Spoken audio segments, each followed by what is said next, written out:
അറിവും രുചിയും ചാനലിലേക്ക് എല്ലാവർക്കും സ്വാഗതം. നിങ്ങൾ ഇതുവരെ ഈ ചാനൽ സബ്സ്ക്രൈബ് ചെയ്തിട്ടില്ലെങ്കിൽ തൊട്ട് താഴെ കാണുന്ന സബ്സ്ക്രൈബ് ബട്ടൺ ഒന്ന് ക്ലിക്ക് ചെയ്യുക.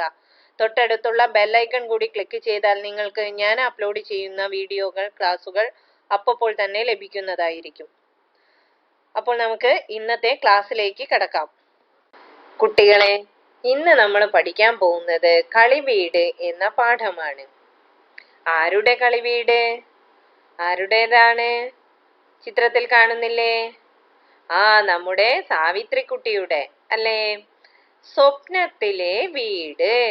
സ്വപ്നത്തിലെ വീട്. ആരായിരുന്നു സ്വപ്നം കണ്ടത്? സാവിത്രിക്കുട്ടി അല്ലേ? എത്ര മനോഹരമായ വീട്! വരാന്തയും മുറ്റവും, പിന്നെ കിടപ്പുമുറി, അടുക്കള, കുളിമുറി എല്ലാം ഉണ്ടല്ലോ. ആ വീട്ടിലൊന്ന് കയറാം. സാവിത്രിക്കുട്ടി! മുത്തച്ഛന്റെ വിളി കേട്ട് അവൾ ഞെട്ടിയുണർന്നു. എന്തായിരുന്നു നമ്മുടെ സാവിത്രിക്കുട്ടി ചെയ്തുകൊണ്ടിരുന്നത്? ഉറങ്ങാണ് അല്ലേ? അപ്പോ സ്വപ്നത്തിൽ കണ്ട കളിവീടാണിത്.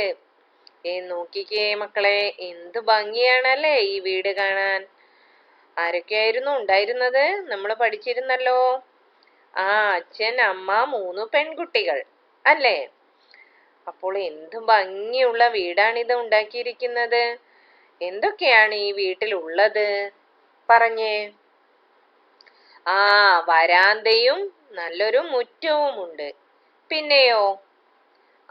കിടപ്പുമുറി, അടുക്കള, കുളിമുറി എല്ലാം ഉണ്ടല്ലോ അല്ലേ? ഒരു വീടിനാവശ്യമായ എല്ലാ മുറികളും ഉണ്ട് അല്ലേ മക്കളെ? ശരി, അപ്പോഴാണ് നമ്മുടെ സാവിത്രിക്കുട്ടിക്ക് ഒരാഗ്രഹം, ആ വീട്ടിലേക്കൊന്ന് കയറണം. കയറാൻ പറ്റുമോ മക്കളെ? ഉണ്ടാവില്ല അല്ലേ? സാവിത്രിക്കുട്ടി, മുത്തച്ഛന്റെ വിളി കേട്ട് അവൾ ഞെട്ടി ഉണർന്നു. മുത്തച്ഛൻ അവളെ വിളിച്ചുണർത്തി അല്ലേ? അപ്പോ പെട്ടെന്ന് നമ്മുടെ സാവിത്രിക്കുട്ടി ഞെട്ടിയുണർന്നു. ഇനി എല്ലാ മക്കളും ഇതൊന്ന് വായിച്ചു നോക്കണേ. സ്വപ്നത്തിലെ വീട്, ഈ ഭാഗം ഒന്ന് നന്നായി വായിച്ചു നോക്കൂ. സ്വപ്നത്തിൽ കണ്ട വീട് നിർമ്മിക്കാൻ സാവിത്രിക്കുട്ടി തീരുമാനിച്ചു. സാവിത്രിക്കുട്ടി ഉണ്ടാക്കിയ കളിവീട് കണ്ടല്ലോ. എല്ലാവരും കണ്ടല്ലോ. സാവിത്രിക്കുട്ടിയും ഉണ്ട്, അവൾ നിർമ്മിച്ച വീടും ഉണ്ടല്ലേ? ഇവിടെ ഈ വീട് നല്ല ഭംഗിയിലല്ലേ നിർമ്മിച്ചിരിക്കുന്നത്? നല്ല നിറങ്ങളൊക്കെ കൊടുത്തു അല്ലേ? കൂടാതെ ഒന്ന് ശ്രദ്ധിച്ചു നോക്കിക്കോളൂ എല്ലാവരും. ഏതെങ്കിലും രൂപങ്ങൾ, ഷേപ്പുകൾ കാണുന്നുണ്ടോ നിങ്ങൾ ഇതിൽ? ഉണ്ടായിരിക്കും അല്ലേ? നിങ്ങൾക്കറിയാമോ ഇത് ഏതാണ് രൂപം? ഈ ഷേപ്പിന് എന്താ നമ്മൾ പറയുന്നത്? അറിയോ? ഇതാണ് ഇത് ത്രികോണം. എല്ലാവരും പറഞ്ഞേ, ത്രികോണം. ഇതെല്ലാം എന്തായിരുന്നു? ചതുരം. ഇതാണ് ചതുരം. ഇതോ ത്രികോണം അല്ലേ? പിന്നെ ഇത് എന്താണ് മക്കളെ? വൃത്തം. ശരിയല്ലേ? അപ്പൊ നമ്മുടെ സാവിത്രിക്കുട്ടിയുടെ വീട്ടിൽ ഓരോരോ രൂപങ്ങൾ കാണുന്നുണ്ട് അല്ലേ? ഈ ചതുരം തന്നെ കുറെ എണ്ണം കാണുന്നില്ലേ നമ്മളിവിടെ? ഉണ്ട് അല്ലേ? അപ്പൊ ഒരു കാര്യം ചെയ്താലോ നമുക്ക്? എണ്ണം എഴുതാം. ചിത്രത്തിൽ ചുവടെയുള്ള രൂപങ്ങൾ എത്ര എണ്ണം ഉണ്ട് എന്നെഴുതുക. ഏതൊക്കെയാ ഇവിടെ തന്ന രൂപങ്ങൾ? ചതുരം, ത്രികോണം, വൃത്തം അല്ലേ? അപ്പൊ മക്കൾ ഒരു കാര്യം ചെയ്തേ, ഈ ചതുരം എത്ര എണ്ണം നമ്മൾ ഇവിടെ കാണുന്നുണ്ട് ഒന്ന് മെല്ലെ നമ്മുടെ വീഡിയോ പോസ്റ്റ് ചെയ്ത് വെച്ച് എണ്ണി നോക്കുക. എന്നിട്ട് ഇവിടെ എഴുതണം. പിന്നെ ത്രികോണം എണ്ണി നോക്കുക, ഇവിടെ എഴുതുക. വൃത്തവും അതേപോലെ എണ്ണി നോക്കി ഇവിടെ എഴുതണേ. അപ്പൊ എല്ലാവരും ഒന്ന് പെട്ടെന്ന് നോക്കി. അപ്പൊ മക്കൾ എല്ലാവരും എണ്ണി നോക്കിയോ? കണ്ടുപിടിച്ചോ എത്ര എണ്ണം വീതമുണ്ട് രൂപങ്ങളെന്ന്? നമുക്കൊന്ന് നോക്കാം അല്ലേ? ഇതേതായിരുന്നു? ചതുരം അല്ലേ? ചതുരം നമുക്കൊന്ന് എണ്ണാം. 1, 2, 3, 4, 5, 6, 7, 8, 9, 10, 11, 12, 13, 14, 15, 16, 17, 18, 19, 20 അല്ലേ? ചതുരം എത്ര എണ്ണമാ? 20. അപ്പോൾ നമ്മൾ ഇവിടെ 20 എന്ന് എഴുതണം. ഇനി അടുത്തത് ഏതാണ്? ത്രികോണം. ത്രികോണം എത്ര എണ്ണമുണ്ട് ഇവിടെ? 1, 2 അല്ലേ? അപ്പോൾ ഇവിടെ 2 എന്ന് എഴുതുക. പിന്നെയോ വൃത്തം. വൃത്തം എത്ര എണ്ണമാ? 1 അല്ലേ? അപ്പോ 1 എന്ന് ഇവിടെ എഴുതണം. എല്ലാവരും എഴുതിയോ? നിങ്ങൾ ഒന്നുകൂടി എണ്ണി നോക്കി എഴുതുക. എല്ലാവരും എഴുതിയോ? ഇങ്ങനെ തന്നെയല്ലേ എല്ലാവരും എഴുതിയത്? ചതുരം 20, ത്രികോണം 2, വൃത്തം 1. അങ്ങനെയല്ലേ എല്ലാവർക്കും കിട്ടിയത്? ശരി. നിങ്ങളും ഒരു വീട് വരയ്ക്കൂ. ഞാൻ വരച്ച വീട്. ഇവിടെ എന്ത് ചെയ്യണം? നിങ്ങൾക്ക് ഇഷ്ടമുള്ള ഒരു വീട് വരയ്ക്കണം. സാവിത്രിക്കുട്ടി വരച്ച വീട് നമ്മൾ കണ്ടു അല്ലേ? അതേപോലെ നിങ്ങൾക്ക് ഇഷ്ടമുള്ള, നിങ്ങൾക്കറിയാവുന്ന രീതിയിൽ ഒരു വീട് വരയ്ക്കുക. നമ്മൾ പഠിച്ച ജ്യാമിതീയ രൂപങ്ങളൊക്കെ ഓർമ്മയുണ്ടല്ലോ? ചതുരം, ത്രികോണം, വൃത്തം, അതൊക്കെ ഉൾപ്പെടുത്തി വരയ്ക്കാൻ കഴിയുമെങ്കിൽ വരയ്ക്കുക. അല്ലെങ്കിൽ നിങ്ങൾക്ക് ഇഷ്ടമുള്ള രീതിയിൽ നിങ്ങൾക്ക് വരയ്ക്കാം. എല്ലാവരും ചെയ്യണേ. അടുത്തത് കളിവണ്ടിക്ക് നിറം നൽകാം. സാവിത്രിക്കുട്ടിക്ക് വേലുചേട്ടൻ ഉണ്ടാക്കി കൊടുത്ത കളിവണ്ടിയാണിത്. ചന്തമുള്ളതാക്കണം. നമ്മളിവിടെ കാണുന്നുണ്ട് അല്ലേ? സാവിത്രിക്കുട്ടി, വേലുചേട്ടൻ, പിന്നെയോ ഒരു കളിവണ്ടിയും കാണുന്നില്ലേ? പക്ഷെ ഇതിന് കുറച്ചുകൂടി ഭംഗി വേണം എന്ന് തോന്നുന്നു അല്ലേ? എന്താ ചെയ്യേണ്ടത്? നിറം കൊടുക്കണം. എങ്ങനെ കൊടുക്കും? നമ്മുടെ രൂപങ്ങൾ ഇവിടെ ഉണ്ടല്ലോ. ചതുരം, ത്രികോണം, വൃത്തം അല്ലേ? ഇതിനൊക്കെ ഓരോ നിറവും തന്നിട്ടുണ്ട്, കാണുന്നുണ്ടല്ലോ. അപ്പൊ നിങ്ങൾ എന്ത് ചെയ്യാ? ഈ ചതുരം കാണുന്ന സ്ഥലത്ത് കാണുന്നുണ്ടല്ലോ, ഇവിടെ ചതുരമാണല്ലോ അല്ലേ? അവിടെ നിങ്ങൾ ഈ നിറം കൊടുക്കുക. പിന്നെ ത്രികോണം കാണുന്നുണ്ടോ? കാണുന്നുണ്ട് അല്ലേ? ഇവിടെ നിങ്ങൾ ഈ നിറം കൊടുക്കുക. പിന്നെ വൃത്തമോ? വൃത്തം കാണുന്നില്ലേ? അവിടെ നിങ്ങൾ ഈ നിറം കൊടുക്കുക, പച്ച. മനസ്സിലായല്ലോ? അതേപോലെ എവിടെയൊക്കെ നിങ്ങൾ രൂപങ്ങൾ കാണുന്നുണ്ടോ അവിടെയൊക്കെ നിങ്ങൾ അതിന്റെ നിറം കൊടുക്കണം. എല്ലാവരും ചെയ്യണേ. ഇനി മാതൃക നോക്കി തുടർന്നു വരയ്ക്കൂ. കാണുന്നുണ്ടല്ലോ ഇവിടെ നമ്മൾ പഠിച്ച രൂപങ്ങളൊക്കെ ഇവിടെ കാണുന്നുണ്ട്. എന്ത് ചെയ്യണം നമ്മൾ? ഇവിടെ ഈ വിട്ട ഭാഗത്ത് നമ്മൾ യോജിച്ച രൂപങ്ങൾ ചേർത്ത് വരയ്ക്കണം. എങ്ങനെ? ഇതേതായിരുന്നു? ചതുരം. ഇതോ? ത്രികോണം.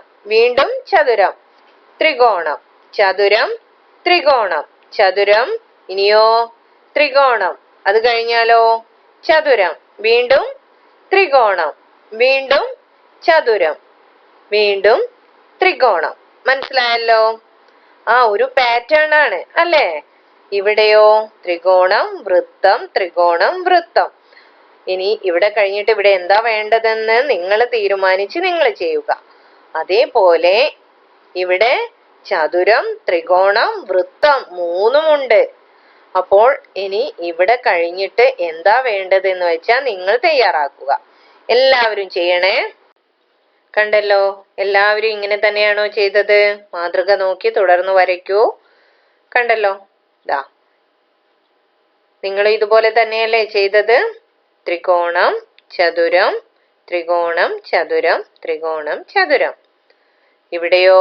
ഇവിടെ വൃത്തം കഴിഞ്ഞു, വീണ്ടും ത്രികോണം, വൃത്തം, ത്രികോണം, വൃത്തം. ഇവിടെയോ മക്കളെ? പിന്നെ നമ്മൾ കൂട്ടിച്ചേർത്തു, ചതുരം, ത്രികോണം, വൃത്തം, വീണ്ടും ചതുരം, ത്രികോണം, വൃത്തം. അല്ലേ? പാറ്റേൺ പൂർത്തിയായി. എല്ലാവരും ചെയ്യണേ. വീട് പൂർത്തിയാക്കൂ. വീടിന്റെ പകുതി ഭാഗം വരച്ചു ചേർത്ത് വീട് പൂർത്തിയാക്കണം. നിറം നൽകി ഭംഗിയാക്കുമല്ലോ അല്ലേ? ഇവിടെ കാണുന്നുണ്ടല്ലോ. ഈ വീട് പൂർത്തിയായോ? നമുക്കറിയാം അല്ലേ, ഇത് ഒരു വീടിന്റെ ഒരു ഭാഗമാണ്, ഒരു പകുതിയെ ഇവിടെ തന്നിട്ടുള്ളൂ.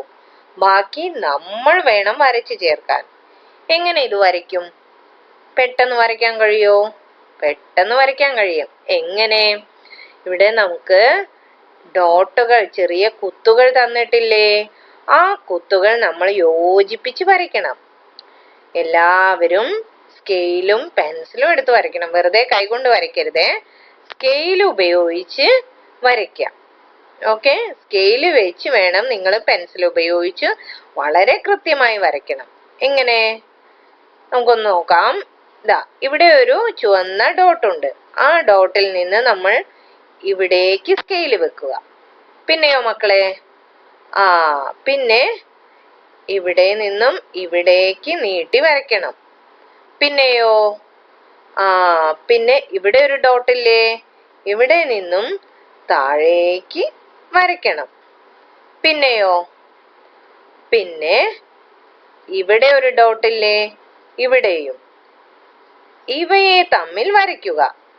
പിന്നെ ഇവിടെയും ഒരു ഡോട്ടുണ്ട്, ഇവിടെയുമുണ്ട്, അതും തമ്മിൽ വരയ്ക്കുക. പിന്നെ ഇവിടെയുള്ള ഡോട്ടും ഇതും ഒരുമിച്ച് വരയ്ക്കുക. എല്ലാവരും സ്കെയിൽ വെച്ച് വരച്ചേ. പെട്ടെന്ന് നമ്മുടെ വീഡിയോ ഒന്ന് പോസ് ചെയ്ത് വെച്ച് വരച്ചോളൂ. എല്ലാവരും വീട് വരച്ചു കഴിഞ്ഞോ? കണ്ടല്ലോ. ഇതുപോലെയാണോ നിങ്ങളും പൂർത്തിയാക്കിയത്? ശരി, മക്കളെല്ലാവരും ഇതിന് നിറം കൊടുക്കണേ. അടുത്തത് എന്താണ് മക്കളെ? മറഞ്ഞിരിക്കുന്നത് എന്ത്? സംഖ്യകൾ ക്രമത്തിൽ എഴുതൂ. ഇവിടെ കുറച്ച് സംഖ്യകൾ തന്നിട്ടുണ്ട്, ഇവിടെ ഒഴിവാക്കി വെച്ചിട്ടുണ്ട്, അവിടെ നമ്മൾ എഴുതണം അല്ലേ? ഈ സംഖ്യകൾ ഏതെല്ലാമാണ്? 12, 14, 16, 18. എന്തെങ്കിലും വ്യത്യാസം തോന്നുന്നുണ്ടോ? 12 കഴിഞ്ഞ 13 അല്ലേ? 13 കാണുന്നുണ്ടോ? ഇല്ല അല്ലേ? പിന്നെ 14 ആണ് ഇവിടെ ഉള്ളത്. അപ്പോൾ എന്ത് മനസ്സിലാക്കാം? 12 എന്ന സംഖ്യയോട് 2 കൂട്ടിയാലാണ് എന്ത് കിട്ടുന്നത്? 14. എങ്ങനെ നമുക്കത് കൂട്ടി നോക്കാം? നിങ്ങളുടെ കയ്യിലെ 2 വിരലെടുത്ത എല്ലാവരും എടുത്തോ? ഇനി 12 കഴിഞ്ഞ് ഒരു വിരലിന് 13, അടുത്ത രണ്ടാമത്തെ വിരലിന് എന്തെണ്ണം? 14. 14 കിട്ടിയോ? ഇവിടെ അങ്ങനെ ഓരോ സംഖ്യ, തന്നിട്ടുള്ള സംഖ്യയോട് 2 കൂട്ടി കൂട്ടി പോയി എഴുതിയാൽ നമുക്ക് തൊട്ടടുത്ത സംഖ്യ കിട്ടും. ഇനി 14നോട് നമുക്ക് 2 കൂട്ടിയാലോ? വിരലെടുത്തോ. ശരി, 15, 16 കിട്ടിയില്ലേ? കിട്ടി, 16 കിട്ടി അല്ലേ? ഇനി വീണ്ടും 2 വിരലെടുത്തേ. ഒരു വിരലിന് 17 എന്ന് എണ്ണാം, അടുത്ത വിരലിന് 18 കിട്ടിയല്ലോ. ഇനി 18 കഴിഞ്ഞ് വീണ്ടും 2 കൂട്ടി നോക്കൂ. ഒരു വിരല് 19, അടുത്ത വിരൽ എണ്ണുമ്പോൾ എന്തായി? 20 കിട്ടിയല്ലോ. ഇവിടെ എന്തെഴുതും? 20. ഇനി അതുപോലെ മക്കളെ 2 കൂട്ടി ഇവിടെ ഒന്ന് എഴുതി നോക്കൂ. എഴുതുവല്ലോ എല്ലാവരും? ഇനി ഇപ്പോൾ നമുക്ക് കുറച്ച് സംഖ്യകളൊക്കെ കിട്ടി. എഴുതി കഴിഞ്ഞിട്ടേ ഈ സംഖ്യകൾ ക്രമത്തിൽ വരച്ചു യോജിപ്പിച്ച് മറഞ്ഞിരിക്കുന്നത് എന്തെന്ന് കണ്ടെത്താം. ഇവിടെയും കുറേ സംഖ്യകൾ തന്നിട്ടുണ്ട്. ഇനി എന്ത് ചെയ്യണം? 12 എന്ന സംഖ്യ ഇവിടെ ഉണ്ട്, ഇതാ അല്ലേ? ഈ സംഖ്യ കഴിഞ്ഞിട്ട് ഏതാ ഇവിടെ ഉള്ളത്? 14 അല്ലേ? അപ്പോൾ നമ്മൾ എന്ത് ചെയ്യണം? ഈ 12ൽ നിന്ന് 14 ഇതാ ഇവിടെ ഉണ്ട് അല്ലേ? 14ലേക്ക് യോജിപ്പിച്ച് സ്കെയിൽ വെച്ച് വരയ്ക്കണം. ഇനി 14 കഴിഞ്ഞിട്ടോ? 16 അല്ലേ? എവിടെ? ഇവിടെ 16 ദാ കിടക്കുന്നു. അപ്പൊ 14ൽ നിന്ന് 16ലേക്ക് വരയ്ക്കാം. പിന്നെ 16 കഴിഞ്ഞിട്ട് ഇവിടെ എന്താ? 18 അല്ലേ? അപ്പൊ 16 കഴിഞ്ഞു ദാ 18ലേക്ക് വരയ്ക്കാം.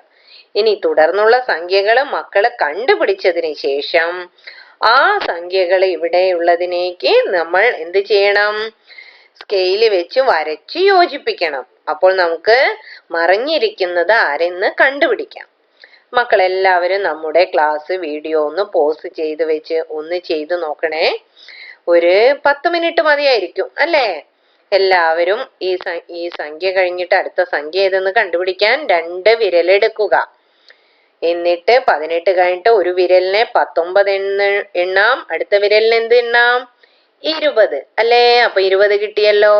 അതേപോലെ തൊട്ടടുത്ത സംഖ്യകളൊക്കെ കണ്ടുപിടിച്ച് നിങ്ങൾ വരച്ച് യോജിപ്പിക്കണേ. ഇവിടെ ചെയ്തതിന് ശേഷം നമ്മുടെ വീഡിയോ വീണ്ടും ഓണാക്കി ബാക്കി കാണുക.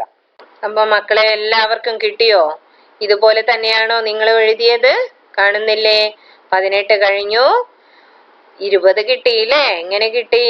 18 കഴിഞ്ഞു നിങ്ങളുടെ കയ്യിലെ 2 എടുത്തല്ലോ. ബാക്കി എല്ലാ വിരലുകളും മടക്കി വെച്ച് 2 വിരലുകൾ നിവർത്തി വെക്കുക. എന്നിട്ടോ 18 കഴിഞ്ഞ് 19, 20 അല്ലേ? പിന്നെ വീണ്ടും 2 വിരലുകൾ നിവർത്തി വെച്ചു. 20 കഴിഞ്ഞ് 21 എന്ന് ഒരു വിരലിന് എണ്ണുക, 22 അടുത്ത വിരലിന്. അപ്പൊ നമുക്ക് 2 സംഖ്യകൾ കൂട്ടി പോകുമ്പോൾ തൊട്ടടുത്ത സംഖ്യകളെല്ലാം നമുക്ക് കിട്ടും. അങ്ങനെയല്ലേ നിങ്ങളും ചെയ്തത്? ശരി.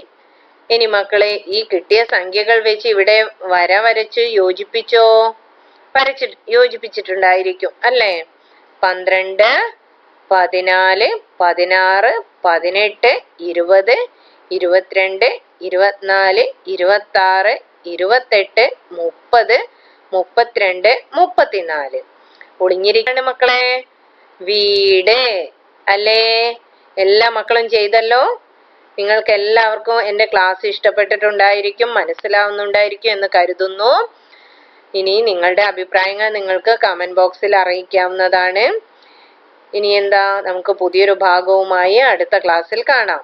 ഇതുവരെ സബ്സ്ക്രൈബ് ചെയ്തിട്ടില്ലെങ്കിൽ തൊട്ട് താഴെ കാണുന്ന ആ ചുവന്ന സബ്സ്ക്രൈബ് ബട്ടൺ ഒന്ന് ക്ലിക്ക് ചെയ്യുക.